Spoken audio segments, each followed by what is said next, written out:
Who would have thought, after months of being in the Smoky Mountains, we're still here, finding history. We are finding these little cemeteries, and even though they're small family cemeteries, boy, do they have lots of history. So, get your pen and paper ready, and let's see who we got.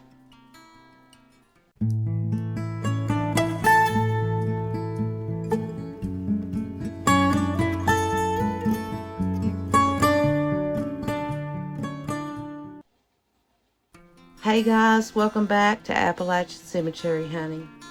And yes, like I said at the beginning of this video, we are still in the foothills of the Great Smoky Mountains, and I'm telling you what, this won't be the last one. I mean, there are little cemeteries that we're finding here and there and everywhere in the Smoky Mountains, Sevier County. But today, we're going to look at the Underwood Family Cemetery. Now, even though they may be small, they still hold a lot of history, especially if you're a family member out there that can connect the dots and find your, you may just find someone that's your brick wall. I wish that would happen with me, because I got a couple of brick walls in my ancestry tree too. But hopefully, by these videos, you will be able to find that brick wall and move on. That would be awesome, and I hope that happens. But anyway, let's get started. Now, this map shows that it is located southwest of Kodak, Tennessee, just off of Kodak Road. Now, if you don't know where Kodak is, I'll tell you a little information that would give you an idea. If you've ever been to Sevierville and you got off the interstate to get to Sevierville, that little area right off the interstate, in that area, that's Kodak. So, there you go.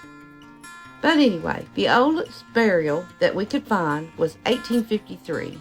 It was pretty old. However, we think that it could be even older. We don't know for sure. Now, there is 19 people buried here. And like I said, even though it's a small cemetery, these people lived, they worked hard, they had a life, they need and deserve to be remembered. And a lot of times, the smallest cemeteries hold the biggest history. So let's just see what this one has. So first we have Mahala Covington, 1816 to 1887. Florence Underwood Douglas, 1866 to 1933. We have Anna Moore, 1863 to 1935. Anna M. Underwood Smith, 1878 to 1914. There's Elizabeth Johnson Underwood, 1813 to 1893. We have another Elizabeth, but this one is Elizabeth M. Manifold Underwood. And she was born, now get this, she was born in 1782, but we don't have a death date for her. But we know that that wasn't a birth and death date, because her husband, John Underwood, is also buried here, and he was born in 1767 and died in 1858. We do know, we found out, that Elizabeth was born in York County, Pennsylvania. And I've noticed the last few small family cemeteries that we've done, a lot of them have migrated down from Pennsylvania. So John, her husband, was born in Orange County, Virginia. So we have a couple of early settlers of the Sevier County area buried right here. So that's pretty cool. And this is a picture of his original headstone. And look at it. You can tell it's hand carved. And that is just I don't know. It means a lot to me to see someone took the time to hand carve a rock, when a lot of times they didn't even have the tools to do that. They just left a rock and remembered. But unfortunately, the remembrance died out over the years, and when you visit those cemeteries that just have flagstones, rock markers, they're sad because only God knows. But we're trying to get everybody out there we can find. So let's move on. We've got Hugh L. Underwood, and he was born in 1846, but we couldn't find a death date for him. We have Hulda, that's hard for me to say, Underwood. We don't have a birth date for her, but we do know that she died in 1853, and also that she had a hand-carved headstone. That's just a labor of love in my eyes. We have James H. Underwood, born in 1869, died in 1908. We also have John Thomas Underwood, 1836 to 1923, and his wife, Maria Jane Covington Underwood, 1834 to 1923. Well, they died the same year. That's sad.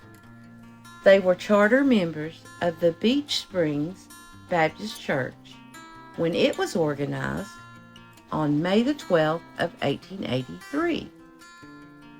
Mariah passed away on May the 20th of 1923, and John sadly passed away the following day.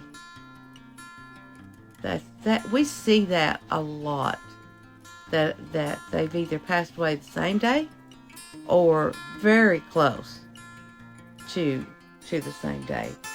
But here's a picture of him. From what we understand, that's not a collar under his chin. It's actually a beard.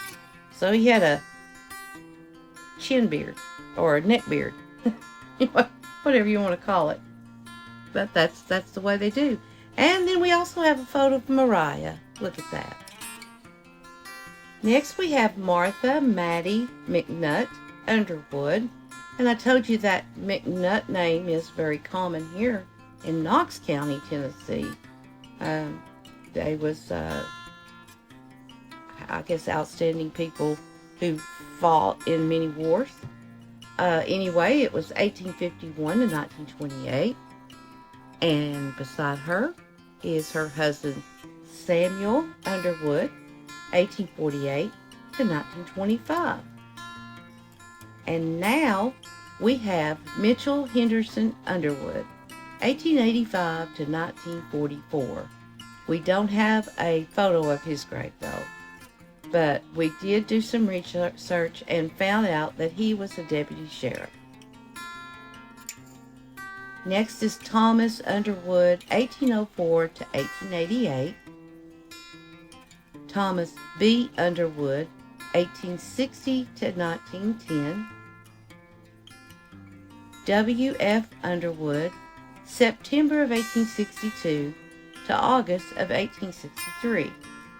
And that little fella was only 11 months old when he passed. That's heartbreaking. And there is just one person buried here with no picture of their grave and not any information that we can find at all other than a name and a date. And that person is Debbie Jane Ashley Hinkle, 1940 to 2014. So that's pretty recent. And unfortunately, this is going to be it for this Underwood Cemetery. It is a very, very small cemetery, but it's always worth a look. It's always worth to get those people's names out there, especially if you're looking for your family history. So we hope that you enjoyed this small video. It wasn't very long, but hey, it is, like I said, lots of history lying there, and we hope that you will join us next week for another cemetery. And I want to welcome our new subscribers and all your kind words. You guys are feeling like family now. So just keep it coming. Share and hit that notification bell. And we sure do appreciate it. And we'll see you next week. Lord willing. God bless. Bye-bye.